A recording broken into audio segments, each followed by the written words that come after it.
po sa Radiance of God's Glory Global Harvest Church. Kung kayo po ay bago na nandito, ay malaya po kayo na wini-welcome namin sa family na ito. At gusto ko pong simulan yung sermon natin ngayong hapon na ito sa isang kwento na kung saan meron pong isang matandang lalaki na meron siyang tinitreasure sa buhay niya na isang matanda rin naman at maraming sira na sasakyan. Sino na nakakita na ng isang old na Beetle na car or tinatawag ng iba na Volkswagen? Alam niyo yun? Familiar kayo?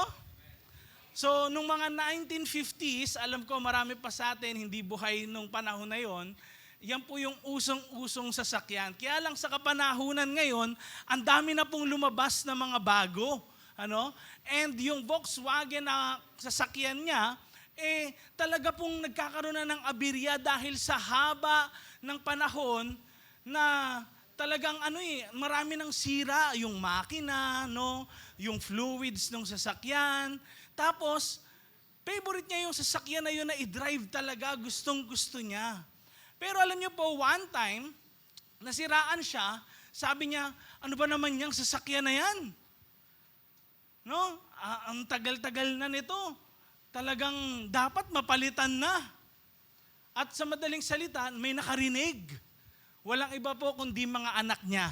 At yung mga anak niya, nagtulong-tulong sila. Sabi nila, oy, sige nga, yung tatay nga natin, imbis na ipagawa niya yung sasakyan ng ipagawa, para matuwa naman siya, bilan natin siya ng bagong Volkswagen din na sasakyan. So sa madaling salita, binilan po siya ng mga anak niya ng Volkswagen na bago. So makikita niyo yung kaibahan na itsura dun sa nauna. Bagong-bago, kita ng mga kapitbahay, nagpark sa unahan ng bahay nila, yung bagong Volkswagen na sasakyan. Sabi ng mga kapitbahay nila, wow, buti pa yun, may bago. Kaya lang, ang problema, kinaumagahan, kita nila may umaandar na sasakyan. Umagang-umaga. Ang ingay ng tunog. Tapos parang naghihingalo na yung sasakyan. Sabi nila, teka, akala ko ba bumili ng bago yun? Pagtingin ng mga kapitbahay sa labas, ang gamit pa rin ng lalaki, yung old beat-up car niya na. Yun pa rin yung gamit niya. Ano pong lesson ng story na yon? Tayo po, ayaw natin ng pagbabago sa ating mga buhay. Kung merong bago, madalas, nananatili pa rin tayo sa luma. Kung may bago kang sapatos ngayong Pasko, o ngayong natanggap na ngayong December, for sure, ang suot mo pa rin, yung luma. Ayaw mo gamitin yung bago. Bakit kaya? Anong meron? Ba't ayaw natin ng pagbabago sa buhay natin? Samantalang, marami ng issues yung sasakyan na meron yung matanda. But tayo mga kapatid, ito yung topic natin ngayon, kailangan let change happen today. Sa Tagalog po, pakita natin Tagalog, hayaan mo magkaroon ng pagbabago ngayon. Huwag mo na ipagpa next year pa. Huwag mo nang hayaan na dumating pa yung another week para magkaroon ng pagbabago sa buhay mo. Kung ngayon din naman mismo, sinasabi ng Diyos sa iyo na kailangan magbago ang iyong pamumuhay. Huwag tayo tumulad dun sa matandang lalaki na yon na ayaw niya magkaroon ng bago. O kahit nagre-reklamo siya ng maraming beses, gustong-gusto niya pa rin. Yung luma na meron siya. Alam niyo po, next slide, ang totoong pagbabago pwedeng magsimula ngayon. Pwede bang sabihin mo sa katabi mo yon? Ang pagbabago ay pwedeng magsimula ngayon. Tayo po, ang dami na nating New Year's resolution every year. Pwedeng sinusulat mo sa papel yung mga New Year's resolution mo, pero hindi natin talaga kailangan ng resolution We don't need a resolution, but we need a revolution. Sabihin nga natin yon, revolution. Kailangan magkaroon talaga ng pagbabago sa puso at buhay ng bawat isa sa atin. Ngayon, paano ko po, Pastor, sisimulan ang pagbabago? Kasi po pwedeng iba-iba yung yung perspective natin pagdating sa change. Yung iba sa atin ayaw ng pagbabago o kaya iniisip natin wala namang dapat baguhin, Pastor, normal lang naman. Pero kailangan simulan natin ang pagbabago. Una, number 1, acknowledge the need for change. Hindi po talaga pwede na habang buhay ang isang tao the same pa rin. Dahil lahat po tayo ay hindi perfect. Tingnan mo yung katabi mo, hindi perfect yan. Kahit ako, hindi ako perpekto. Kahit si Bishop, hindi siya perfect. O kahit sino mang tao sa buong mundo. Pero ang hindi dapat magbago, ang Diyos kasi perfect siya. Amen? Kaya ngayon, paano po natin mararanasan yung pagbabago kung lagi tayo nagde-deny na wala namang kailangang baguhin sa buhay ko? Hindi natin ina-acknowledge yung pagbabago o yung kailangan na magkaroon ng pagbabago sa buhay natin. Imagine niyo po, si Paul sa Romans chapter 12 verse 2 ay nagsabi po ng ganito, "Huwag kayong gumaya sa mundong ito. Hayaan niyong baguhin ng Diyos ang takbo ng isip nyo para malaman nyo kung ano ang gusto niya. Yung mabuti, nagpapasaya sa Kanya at perfect." Take note po yung nakalagay dyan na hayaan nyong baguhin ng Diyos ang takbo ng pag-iisip nyo. Lahat pala tayo, mali ang takbo ng pag-iisip natin. Lahat ho tayo, hindi ka-align natin yung kaisipan ng Diyos. Yung kagustuhan ng Diyos, hindi rin natin yung talaga gusto.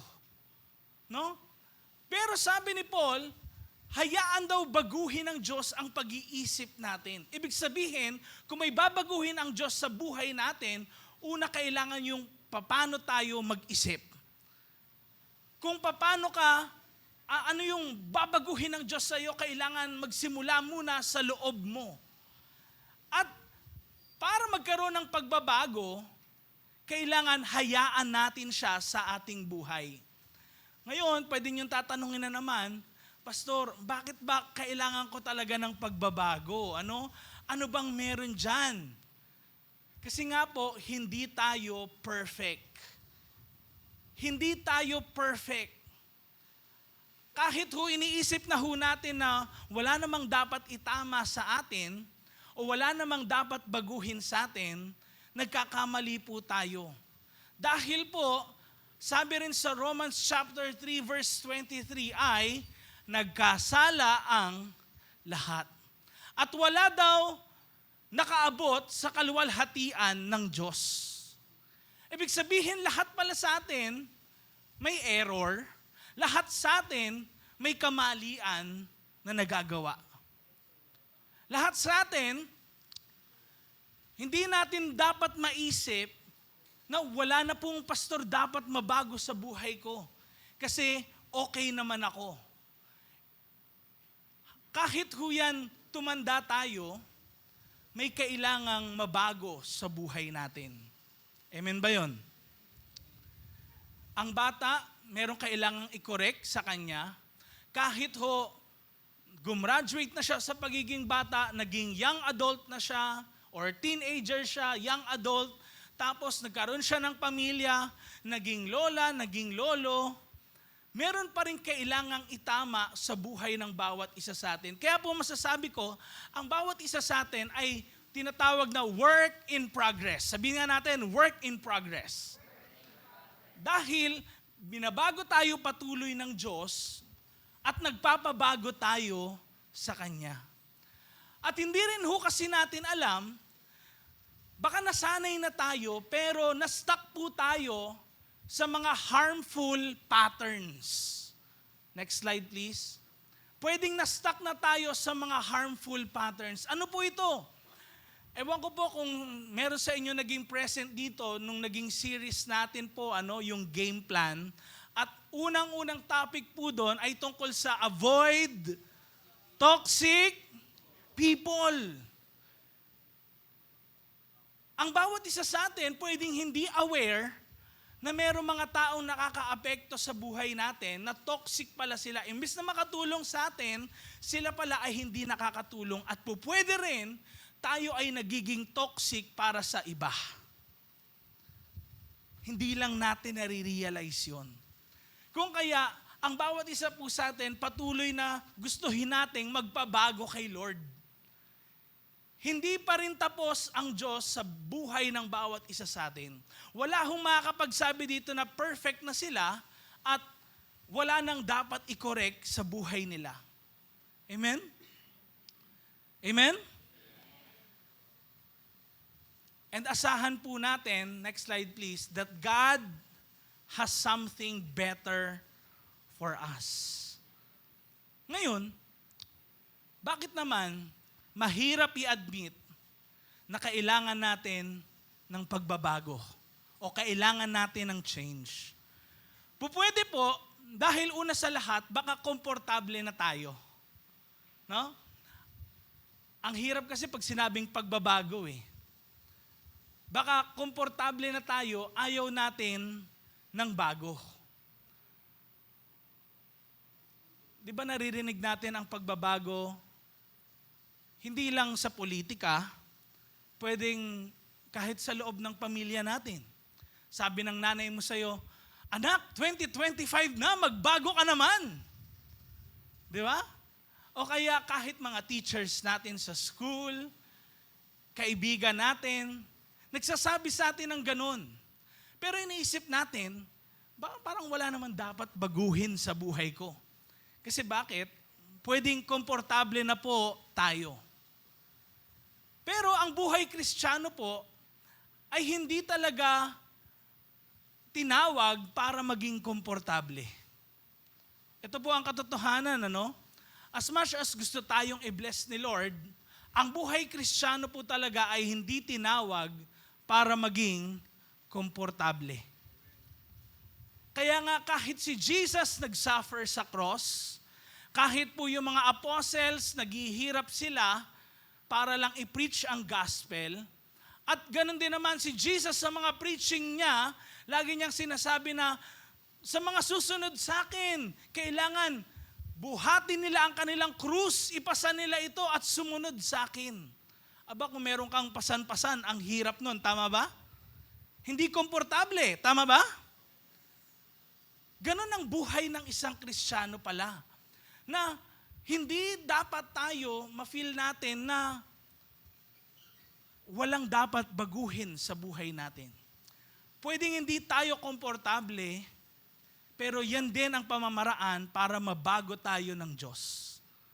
Amen? Dahil isa ho sa pwedeng kalaban din nito ay ang unang kasalanan na naging kasalanan ni Satanas o Lucifer ng una sa Diyos na buhay. Ano po yon? The sin of pride. Baka rin po kaya ayaw natin i-admit ang pagbabago ay meron tayong pride. Ay walang dapat baguhin sa akin, sa'yo ang dapat merong baguhin. Di ba? Ang nakikita mo lang lagi, ako yung mali. Ikaw, di mo nakikita na mali ka. Madalas, ganun yung response natin sa mga taong nagsasabi na meron dapat tayong mabago o merong dapat baguhin sa ating mga buhay. At pwede rin naman po, takot naman tayo sa pagbabago. No? Kasi hindi natin alam kung anong pwedeng mangyari kapag nagkaroon ng pagbabago. Kaya ayaw natin ng pagbabago kasi baka mamaya, hindi ko na alam kung anong pwedeng susunod. Kaya rin ayaw natin ng pagbabago dahil hindi tayo sanay. Kaya ayaw natin ng pagbabago, mahirap na naman yan. panibagong pakikisama, panibagong mga ugali, gagawin. Pwedeng mahirap para sa bawat isa sa atin. Pero sabi ko nga po sa inyo, ang isang Kristiyano ay hindi tinawag talaga sa isang komportabling pamumuhay. Yun po ay katotohanan.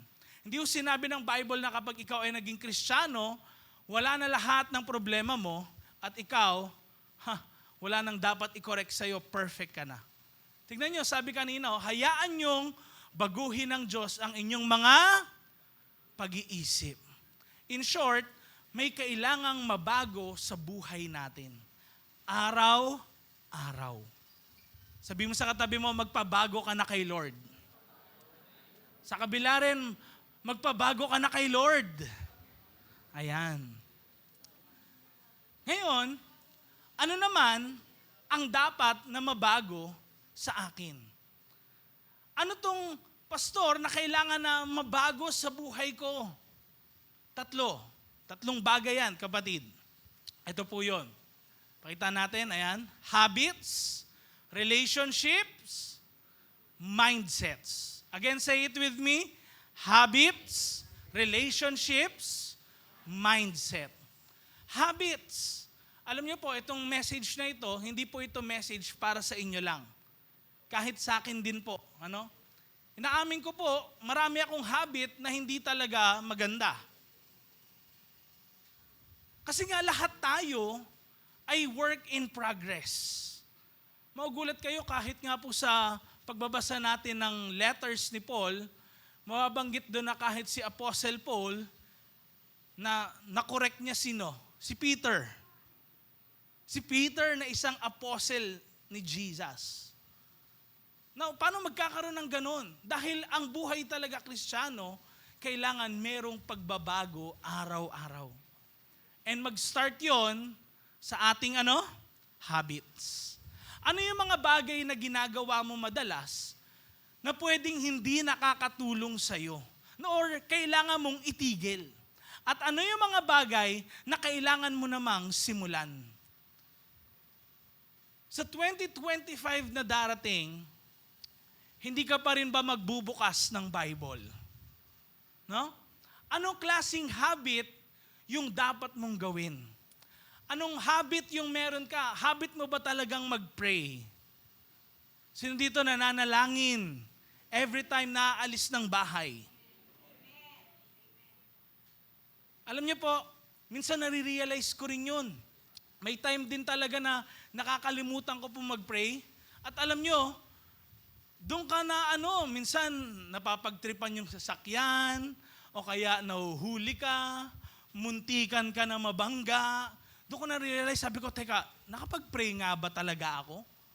Kasi, pwedeng hindi nga kasi natin habit yung mga bagay na dapat natin maging habit. But this time, amen? Maging habit natin ang mga bagay na maka-Diyos. Mas maglalapit sa atin sa Diyos.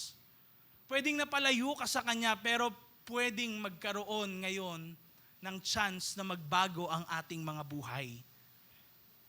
Anong habit yun na meron ka na pwedeng nakakasama sa'yo? Pwedeng nagpupuyat ka madalas, tapos magtataka ka, bakit hindi maganda yung findings ngayon ng mga testing mo sa dugo, o anuman yung mga sakit na meron ka ngayon.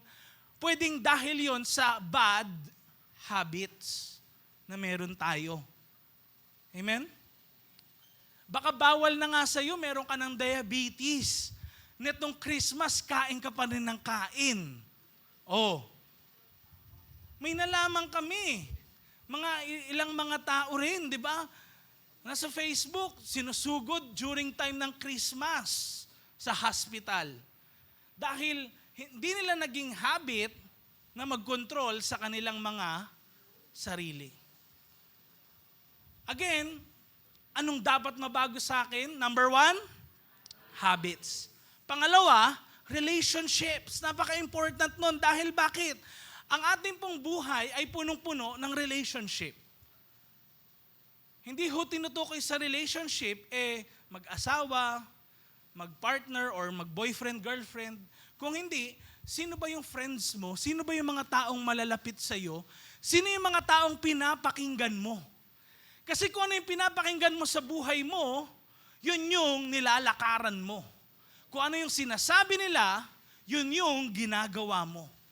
Kung sino yung madalas na nag-i-influence sa buhay mo, yun yung nakakaapekto sa buong pamumuhay mo.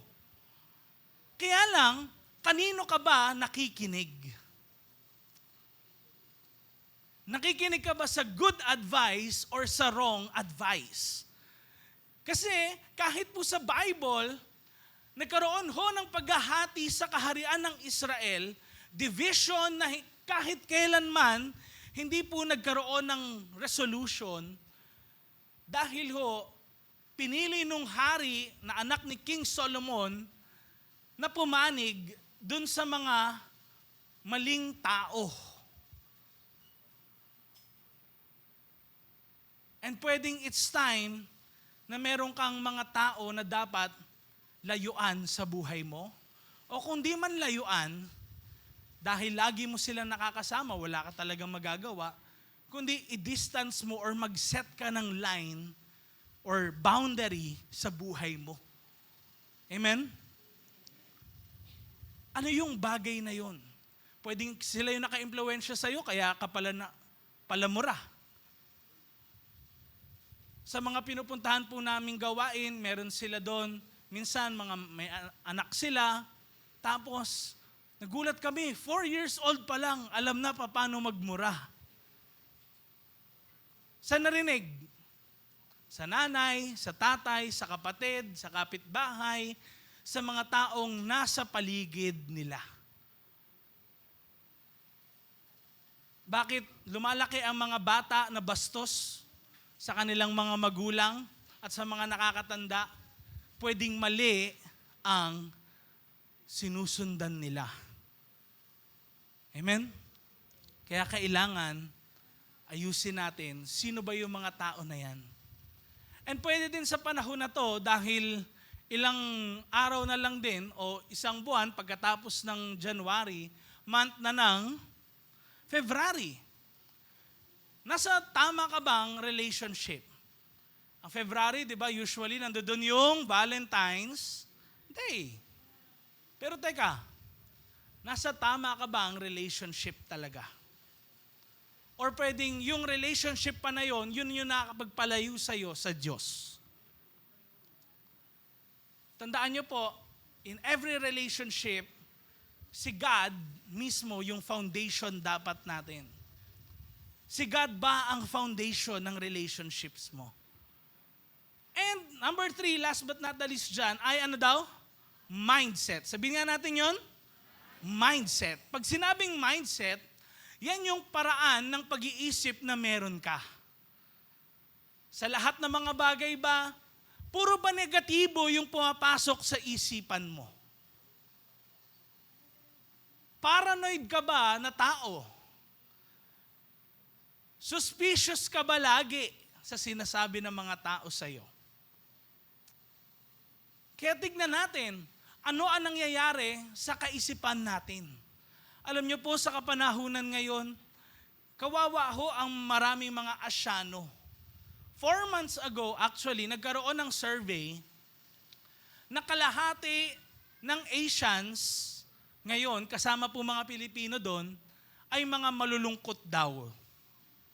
Tignan mo yung katabi mo kung malungkot, baka nasama sa survey yan. Malulungkot daw ho. Hindi ko ho sinabing dapat lagi kayo nakangiti, no? Hindi naman nababatay sa ngiti ang saya.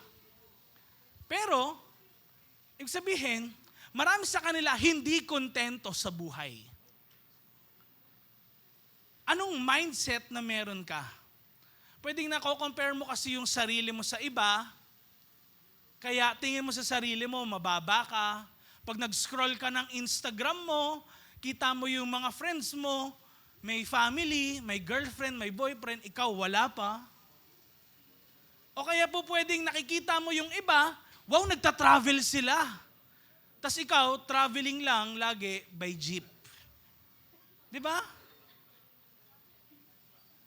Yung iba naka-BMW, ikaw din, BMW by means of walking lang. Pwede tayong naiinggit sa iba, pero di natin na-realize na in some ways din naman, pwedeng pinagpala ka. And pwedeng hindi mo pa time yun. Mararating mo rin yun, pero baka hindi mo pa time. Amen? Ano yung mindset na meron ka? Kasi dyan, madalas, inaatake yung pag-iisip natin eh. Pwede kasing meron tinatawag na stronghold o mahirap, matibag na pag-iisip na meron ang bawat isa sa atin. Kailangan magsimula na magbago ang ating isipan para magkaroon ng pagbabago sa buhay natin. Kung gulong-gulo ka na sa nangyayari sa buhay mo, pwedeng ito yung pagkakataon. Itong araw na to yung nagsasabi sa'yo, next slide, na kailangan mo ng reset. Hindi ko po alam kung ilan sa inyo dito nakaranas na nagahang yung cellphone nila. Tama ba? Meron? Meron ba? Nung kahapon nga po, nasa Kabuyaw kami, bago po ako mag-preach, nagpe-play kami doon ng music dahil hindi mag-play dahil sa yung internet connection sa phone ko hindi gumagana sa laptop. So ginawa ko po, kailangan patayin muna yung cellphone at buhayin ulit. Kailangan i-reset. Amen? Pwedeng ganun din ang kailangan ng bawat isa sa atin. We need rest in the presence of God.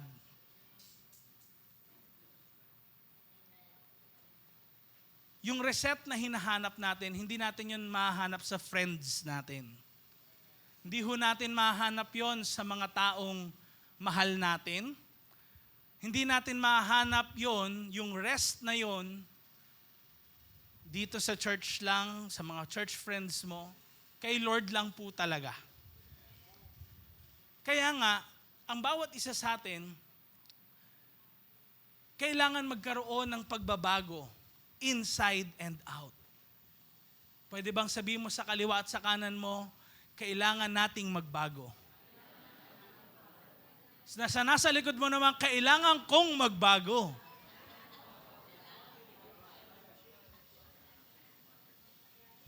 Kung isipin lang ho natin, next slide please, napapamuhay mo ba talaga ang buhay na pagkakatawag sa iyo ng Diyos? O pwedeng nagsusurvive ka na lang? Para bang naghihingalo ka na lang, no? Na, sige, go pa rin kahit na akala mo, okay ka pa rin pero hindi ka pala okay. For some Christians, pwedeng matatawag siya na burnout. Sa ibang Christians, pwedeng matatawag siya na pagod ka na. Nagsusurvive ka na lang. Maybe you need to find rest in God. Talagang kausapin mo ang Diyos sa buhay mo. Kung confused tayo, wag po tayong lumapit sa ibang mga tao. Kasi for sure, marami silang sasabihin na magmi-mix up lang sa lahat na nangyayari sa buhay mo. Doon ka lumapit sa nag-aayos ng buhay ng tao. Sino yon? Si Lord. Alam niyo po, in the book of Genesis, sabi doon, that God created the heavens and the earth. Tapos, yung Spirit ng Panginoon, nag-hover siya, nasa ibabaw siya ng tubig. Yung tubig po na yon, ibig sabihin nun, chaos. Chaos. Lahat ng mga lupa, tubig, talagang hindi maayos lahat. At anong ginawa ni Lord? Nag-create siya, sabi niya, let there be light, dahil walang light nung time na yon. At ano pang sabi niya? Hatiin yung tubig, hatiin yung lupa. Nagkaroon ng pag-aayos. Pinagsama-sama niya yung tubig, pinagsama-sama niya yung lupa, nag-create siya ng life, etc. Ganon din sa buhay ng bawat isa sa atin. Kung you feel confused in your life, imagine na si Lord, kinreate niya ang mundo, He created something out of nothing and inayos niya lahat ng hindi ayos. Ganon din si Lord sa buhay natin. Believe in it, kapatid. Dahil ito yung number 2. Ano yun? Believe in God's power to transform you. Pwede kasing naisip natin, Pastor, nangyari na yan eh. Nagawa ko na yan dati, kaya lang parang bumalik ako ulit. Alam niyo po, transformation isn't something you do alone. Ang pagbabago, hindi lang dapat ikaw yan. Hindi yan sa sariling effort mo lang. Si Lord lang po kasi yung nagbibigay ng totoo at lasting change sa buhay ng isang tao. Kaya tignan niyo po, sabi sa Philippians chapter 1 verse 6, sabay-sabay po natin basahin. 1, 2, 3, go. Na inumpisahan ng Diyos sa inyo, tatapusin niya. Ano yung magandang bagay na sinimula ng Diyos sa buhay mo? Pwedeng binago niya unti-unti ang buhay mo. Pero tandaan niyo po, yung pagbabago na yon, pwedeng gradual o medyo mabilis. Pero at times, aminin natin mga kapatid, marami rin sa atin dito, along the way, pwedeng pumapalya rin. Pero, ang sabi ni Lord, ang sabi dito, no, tatapusin niya sa araw na bumalik si Jesus Christ. Yung buhay natin, magkakaroon lang talaga ng masasabing okay na, finish na kapag dumating si Lord. Ibig sabihin, lahat tayo, until the moment we die, is a work in progress. Patuloy tayong binabago, tayo rin naman patuloy na nagpapabago sa Diyos. Amen? Kaya wala makakapagsabi kahit sino man sa Bible na wala na dapat baguhin sa kanila. At hindi dapat sila sabihan na magbago ka. Or hindi dapat sila i-correct. Kaya nga may correction kasi merong mali. Kaya may correction kasi may hindi perfect. And ang bawat isa sa atin ay hindi perfect, kaya dapat tayong magpabago ng buhay kay Lord. Next slide, kapag nagsimula ang Diyos ng isang bagay, tatapusin niya yun. Amen? Tatapusin niya yun. He doesn't leave His projects incomplete. Ano yung bagay na sinimulan ng Diyos sa buhay mo? Na binago ka niya doon. Huwag mong isipin na parang, ay, wala na akong gana ulit na na magbasa ng Bible. Na gano'n na lang habang buhay. Tandaan niyo po, kailangan, hindi yan nakukuha rin sa parang puro prayer natin eh. Meron din talaga dapat tayong action na ginagawa. And remember, kapatid, yung work ni Lord sa buhay natin, perfect yun. Perfect and intentional. Yung work ni Lord sa buhay natin, tandaan nyo na ito mismo, gusto niya maging maayos talaga yung buhay mo. Hindi yung parang 90% lang, 80% lang, or 50-50 ka lang lagi. Kung hindi, gusto niya talaga dumating sa point na 100% na bago ang pag-iisip mo, ang buhay mo, ang pananalita mo, paano ka kumilos, paano ka gumalaw, paano ka mag-isip, lahat yon gustong mabago ng Diyos. Para sa ganun, pagdating niya, sasabihin niya sa atin, well done, good and faithful servant.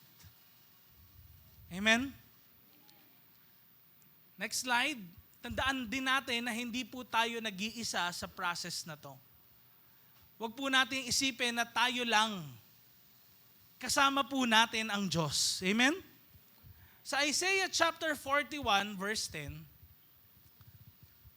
ang sabi po ni Lord kay Isaiah, huwag kang matakot kasama mo ako. Huwag kang mag-alala. Ako ang Diyos mo. Papalakasin kita. Tutulungan. Di ka pababayaan ng nagliligtas kong kapangyarihan.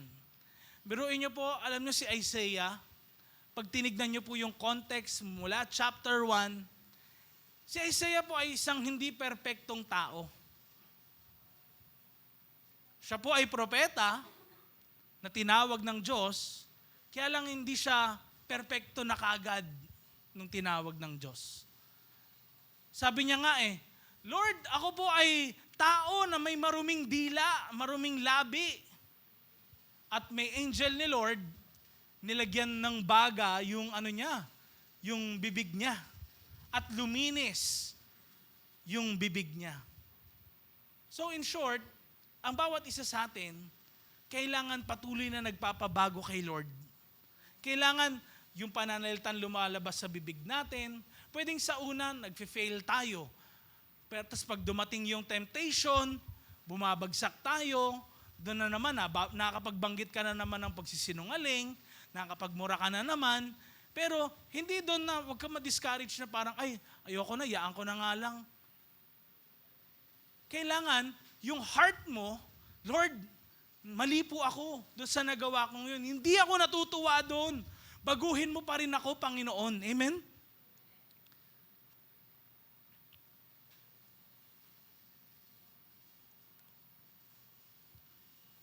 At tandaan po natin yung kapangyarihan ng Diyos ay mas yan, nakalagay dyan, at mas nakahihigit kesa sa mga failures mo. Again, ang kapangyarihan ng Diyos ay mas nakahihigit kesa sa mga failures mo. Tignan nyo na lang po, ang tinawag na disciple ni Jesus. Sino yon? Si Peter. Kilala niyo si Peter? Anong ginawa ni Peter bago si Jesus ipako sa cross? Anong ginawa niya po? Next slide please. Tinatwa niya si Jesus ng 3 beses. Dininay niya. Imaginin mo, i-deny ka ng isang tao na hindi ka niya kilala. Kung asawa mo yan, anong tingin mo? Away kayo sa bahay niyan, tama ba? O kaya hiwalay na kayo. Magfa-file ka na ng annulment or divorce kung ganon. Dininay niya si Jesus, siya mismo na nagsabi na, hindi, dadaan muna sa bangkay ko, lahat ng mga yan. Bago kanila dakpin. Pero 3 times niyang dininay si Jesus. After na mag-resurrect si Jesus na mag-uli, ano po nangyari? Binisita niya yung mga disciples, nilapitan niya si Peter. At anong sabi ni Jesus sa kanya? Sabi niya ba, mula ngayon, dahil dininay mo ko, de-deny din kita. Dahil nag-fail ka 3 times, hindi lang 1 beses, sorry na lang. Ganun ba sinabi ni Lord? Hindi. Actually, pinagkatiwalaan niya nga si Peter Sabi niya kay Peter, Peter, do you love me? Sabi ni Peter, yes Lord, mahal kita, pero hindi katulad ng pagmamahal mo sa akin. Yung pagmamahal ko, may kapalit lagi. Pero sabi ni Jesus sa kanya, feed my sheep. Alam ni Lord, yung kalagayan ni Peter, oo, pero tignan nyo, nagpapatawad pa rin ang Diyos na buhay. Ganon mapagbiyaya ang Diyos sa bawat isa sa atin. Nag-fail ka man, maraming beses. Binibigyan ka niya ng pagkakataon at nire-restore ka niya. Amen? Sabi mo sa katabi mo, mapagbiyaya si Lord sa atin. Kaya overcome your fear, kapatid. Isuko mo kay Lord ang takot mo sa failure. Pwedeng tayo, yan yung pinakaayaw na ayaw natin. Alam ko po, nakwento ko na to in one of my preachings. Nung ako po ay elementary, lagi po akong nagtatago sa magulang ko ng mga bagsak na exam.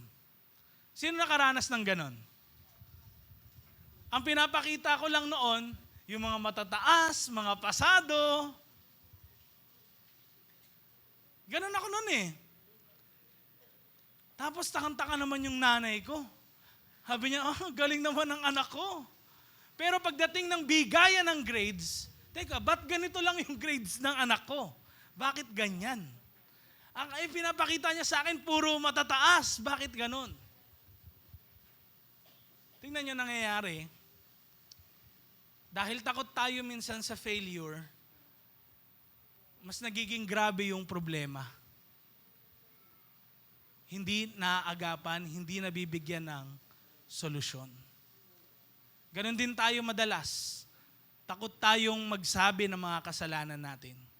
Takot tayong umamin at isuko sa Diyos ang mga kasalanan natin. Akala natin sa huli, magiging okay. Pero it will be worse for us. Kaya, nung nakita na yun ng nanay ko, sabi niya, anak, kailangan matutor ka. Kailangan matutukan ka dyan. At nakagraduate nga po ako noon na tinuruan din ako ng teacher ko. So, sa madaling salita, ang bawat isa sa atin, kailangan wag mahiyang isuko kay Lord mga nagagawa nating kasalanan. Wag mong ipunin. Amen? Wag mo sabihin na, ay, pastor, tamang-tama, ngayon, sa December 31, may service tayo, di ba?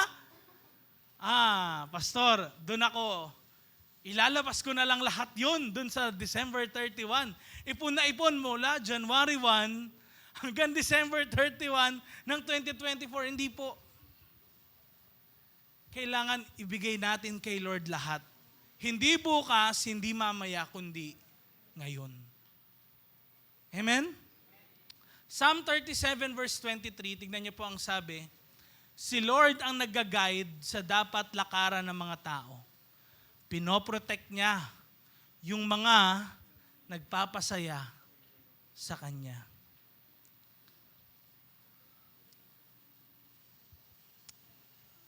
Kailangan po, mag-take tayo ng steps, one step at a time. Kailangan meron kang gawin. Hindi man biglaan, unti-unti. Amen? Amen?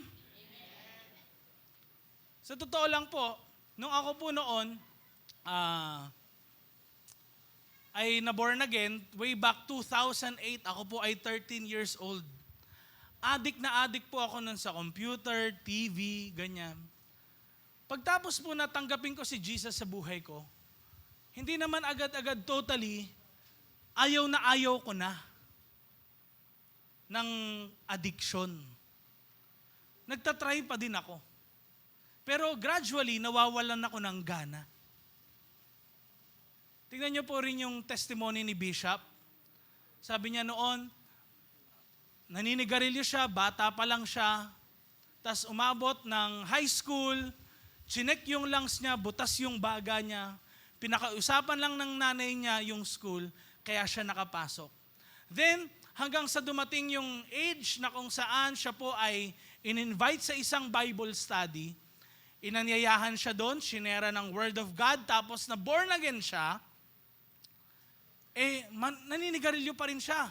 Kaya lang, pagkatapos ng gawain na yun, anong ginawa niya? Pumunta siya sa tindahan at bumili ng sigarilyo. Makita niyo yun? Pwede palang tinanggap mo na si Lord, tapos kakatanggap mo lang sa Kanya, biglang bibili ka pa nun. Kaya lang, tingnan niyo to, no? Gradually, nung tikman niya yung sigarilyo, ano nangyari? Napaitan siya, ayaw niya nang tumikim ever again. Pwedeng matitempt ka. Pero si Lord yung magliligtas sa'yo. Kailangan lang mag-take ka ng one step at a time. Amen? Overcome your fear, tandaan mo ang pangako ng Diyos. Ano ang pangako niya para sa iyo at sa akin? Ezekiel 36 verse 26. Sabay-sabay nating basahin. 1, 2, 3, go. Bibigyan ko kayo ng isang bagong puso at bagong isipan. Kukunin ko ang puso niyong pasaway. Papalitan niyon ng masunuring puso. Sabi mo sa katabi mo, yung puso mong pasaway, papalitan ni Lord.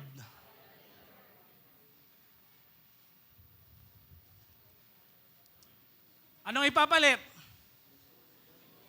Pusong bato? Ano daw papalit? Masunuring puso. Amen? Minsan ayaw natin sumunod kay Lord, papalitan niya ngayon ng sumusunod kay Lord. Amen? Pwede pong dumaan tayo sa iba't ibang klase ng problema ngayong 2025. Hindi ho tayo dito sa church parang feng shui na, kung maalala nyo, December daw, nung 2019, may mga feng shui expert na nagsabi sa GMA na, pag meron ka nito sa bahay mo, maswerte ka sa 2020. Di ba? Hindi naman ho tayo ganun, no, na nagsasabi na, swerte ka kapag ito ginawa mo o kaya magiging blessed ka na lang, ganyan. Kung hindi, expect din natin, hindi lang blessing, kung hindi po pwedeng maging worse din ang mga bagay sa 2025. Hindi ho natin alam yung times and seasons. Alam nyo ho, di natin alam kung sa 2025 dito magkaroon ng World War III. Hindi natin alam ang future.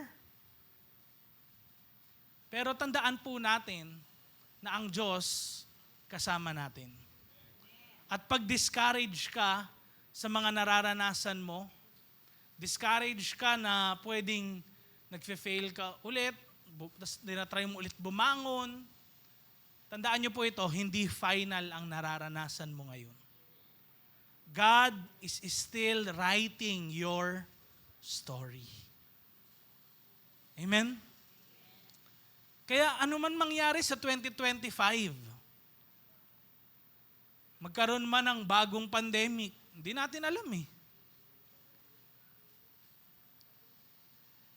Magkaroon man ng giyera, still, alam natin hindi pa tapos ang Diyos sa buhay natin.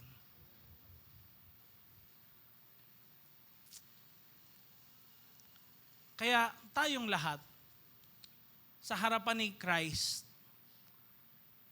ay isang bagong nilalang.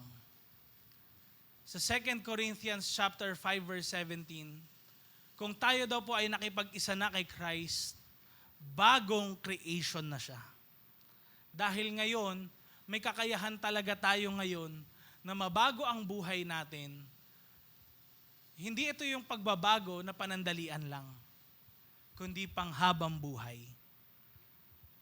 Wala na yung luma, bago na ang lahat. Lahat tayo na nakipag-isa kay Christ, tinatawag tayong bagong creation. And kung bago kang creation, ibig sabihin may bago kang pag-iisip. Ang bagong pag-iisip na yon, hinahayaan mo si Lord na magbago patuloy ng buhay mo. So ngayon, kung meron kang ganong klaseng pag-iisip, number 3, kailangan take the first step of obedience. Hindi po nangyayari ang pagbabago na basta gusto mo lang. Nangyayari po ang pagbabago kung merong action. Sabihin nga natin, action.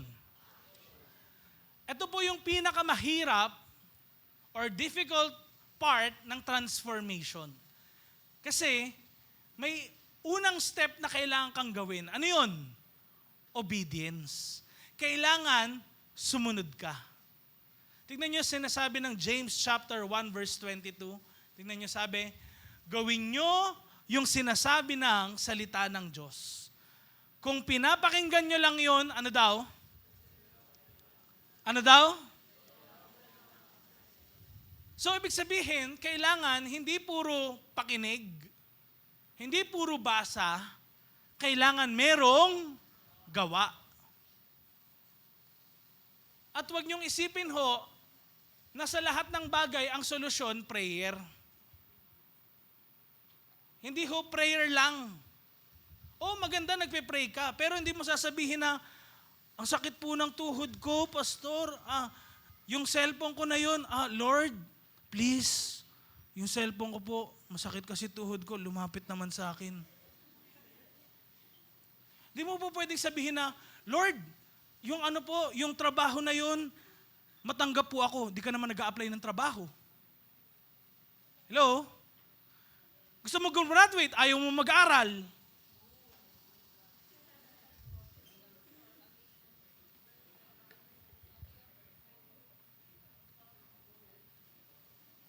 Nagpe-pray ka para sa mga anak mo na maging successful sila sa kanilang trabaho. Ayaw naman nila magtrabaho. Kailangan may action. Amen? Sa una lang kasi, mahirap talaga yan. Ewan ko kung naranasan nyo na pag malamig yung swimming pool, alam nyo yun? Diba, yung iba sa atin, pag malamig, tetestingin natin yung paa natin. Malamig ba? Diba? Tapos unti-unti tayo. Kahit malamig yan, sa una, pag nandudong ka na sa gitna, parang nawawala na yung lamig. Diba? Bakit? Kasi ganun din yung change eh. Sa una, pwedeng hindi mo gusto, mahirap, pero unti-unti kapag nandudong ka na, okay na pala.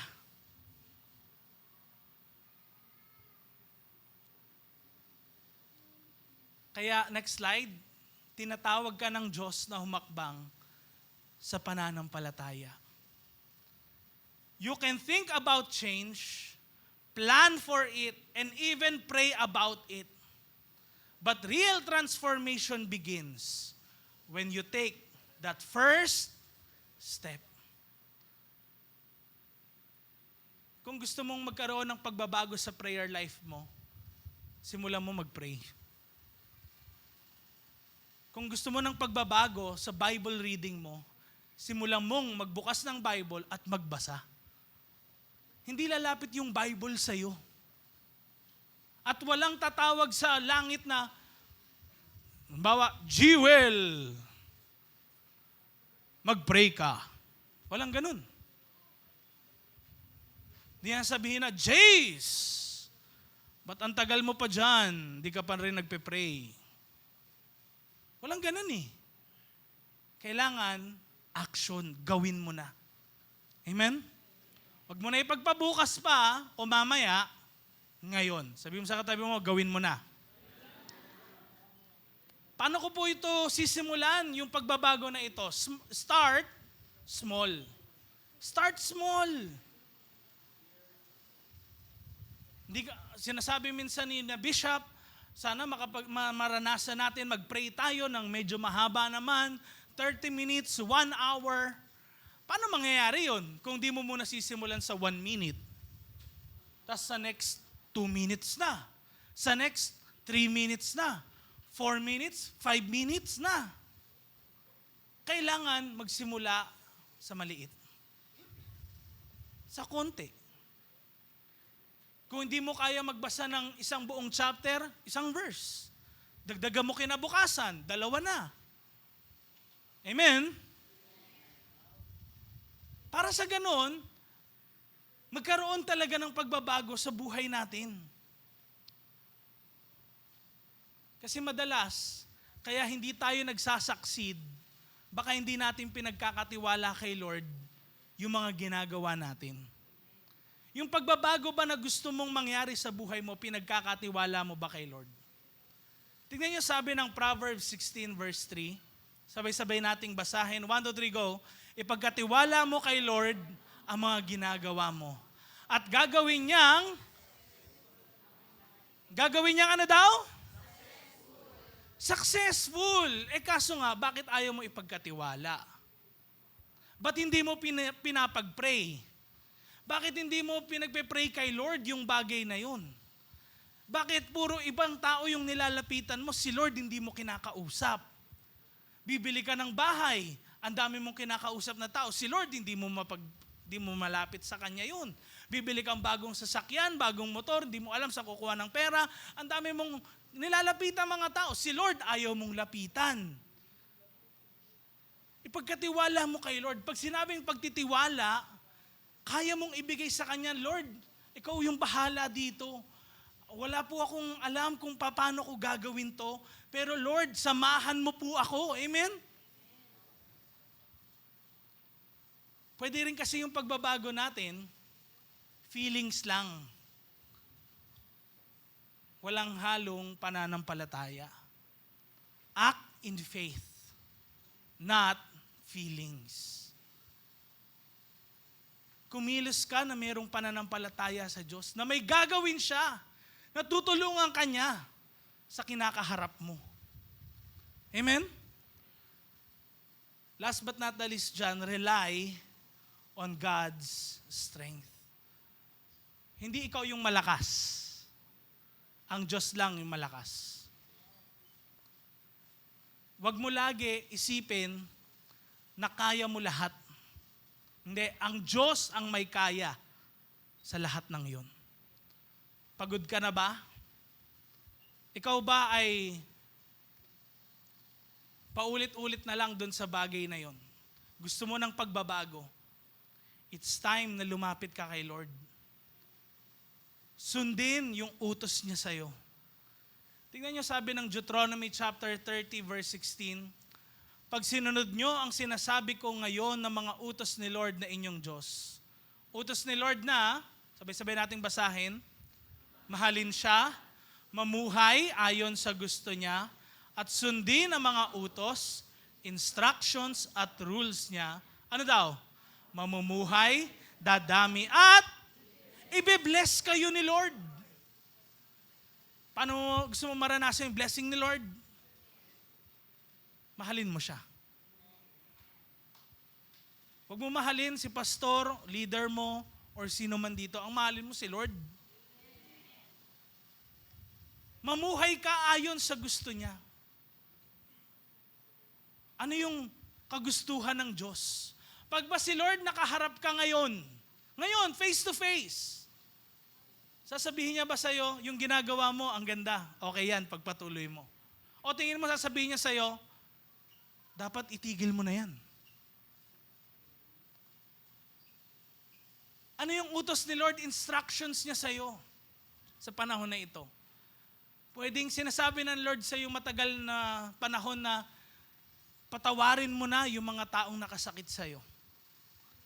Pwedeng sinasabi sa'yo ni Lord na ibigay mo na naman yung best para sa Kanya. Baka lagi kang late, it's time naman na maging maaga ka. Amen?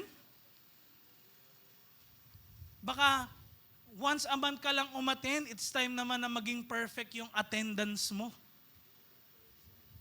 Amen? Wala nag-amen. Parang ayaw nyo ata. Parang ayaw nyo na maaga. Ayaw nila eh. Oh. Bishop, ayaw nila no?